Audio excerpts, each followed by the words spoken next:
Well, thank you for participating in Module 4 of GRAD778, Documentation and Reproducibility with R and LaTeX. Hopefully you learned some skills to take what you've already learned about R and learn something maybe new about LaTeX and how we can combine those to make our research, our documentation that allows us to make our research more reproducible with the ultimate goal of increasing impact in our own research and sharing our science. So all of the lecture files I used to create the presentations and everything that I've used in these videos are available in the folder grad778_04_2020. That's on Web Campus. And so you can pull apart those files and look how I use LaTeX to create the Beamer slides, and also use the R&W templates or that .tex templates for your own work to try and get started.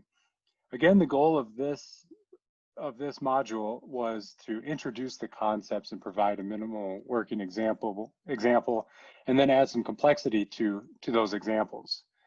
So it's going to take practice to become fluent in these types of documents if you end up pursuing this path.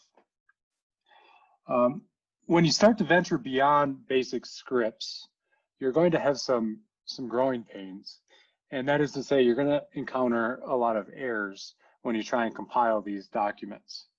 Errors will include things like missing packages, missing .sty files, undefined control sequences if you get the commands spelled incorrectly, missing $signs if you try and use something outside of a mathematical environment that's specified as a mathematical function.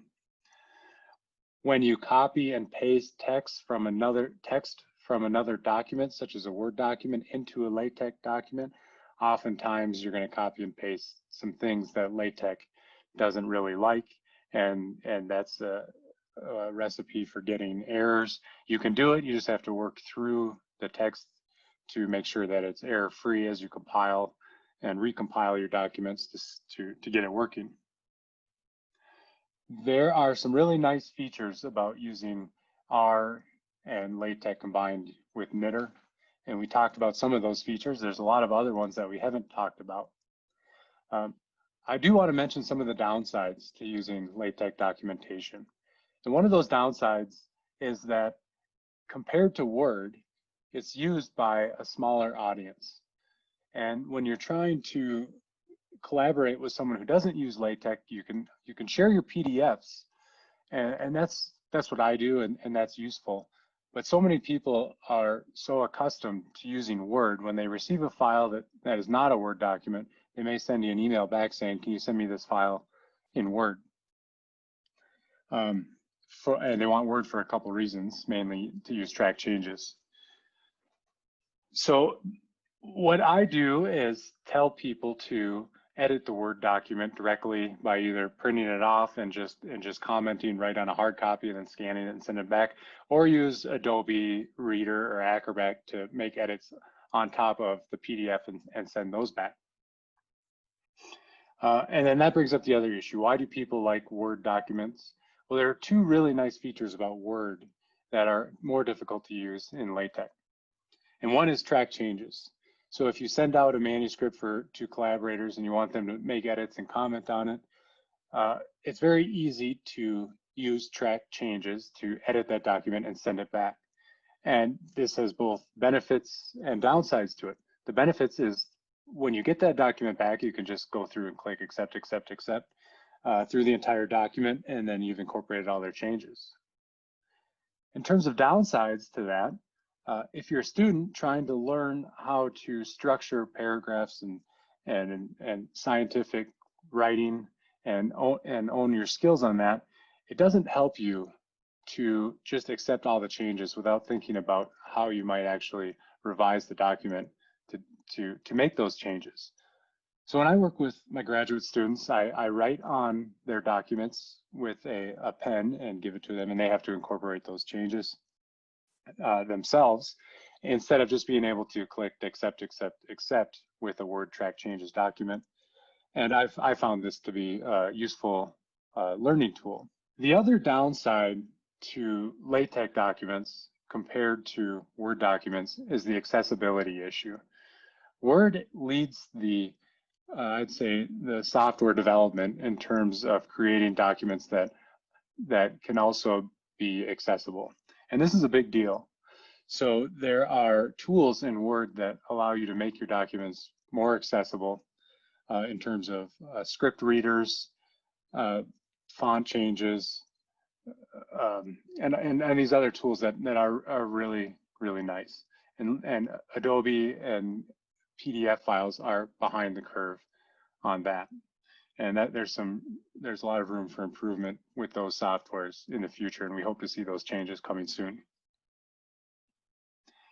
Okay, so this whole module was about reproducible research, and we introduced tools to make research more reproducible. And I want to show a final document of some of my own work and how these tools actually help to get there, because it may not be clear with what we've done so far in introducing these tools of LaTeX and Knitter, what the end result looks like and how this actually affects our reproducible research. So I'm going to share my screen here of a PDF that two PDFs, one that I used for an appendix in a journal to more closely elaborate what the analyses I did were so that users can follow along with those. And the second example is a document I created for the National Park Service because I was on a contract with the National Park Service to develop a monitoring program for sea otters in Southeast Alaska. And we developed some relatively complex statistical models to try and estimate how sea otters spread, how many they are, and how many there are in Southeast Alaska. And implementing these tools aren't easy, and the National Park Service wants to implement these every year in the future. So we use these tools that we talked about in this module to produce those documents. So I'm going to share my screen now and elaborate on those documents. The first one is from the appendix.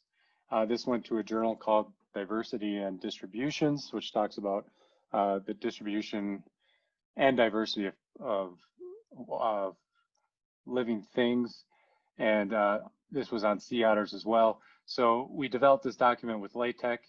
There isn't any R code in this specific document, but what we do is very closely describe in more detail than would be allowed in the journal's main document what the statistical analysis was so that the readers can see exactly what we did. So this was included in an appendix.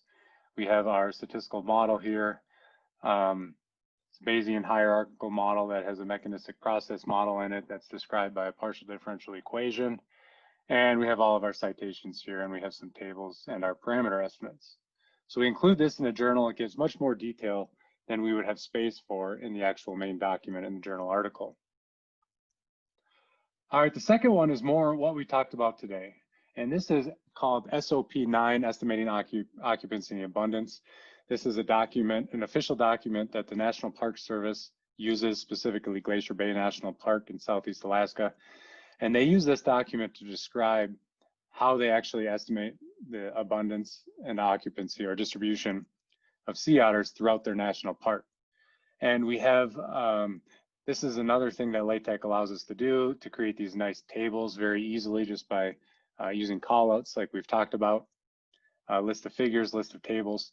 And this is a 33-page document that describes exactly how we conducted the analysis in R and describes all of the code that we use to conduct the analysis.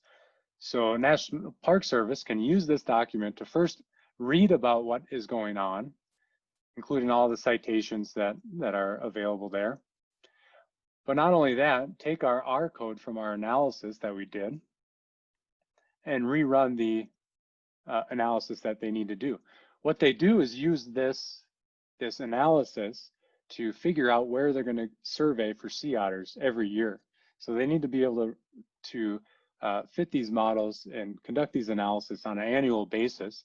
And our contract ended for this specific project 2 years ago.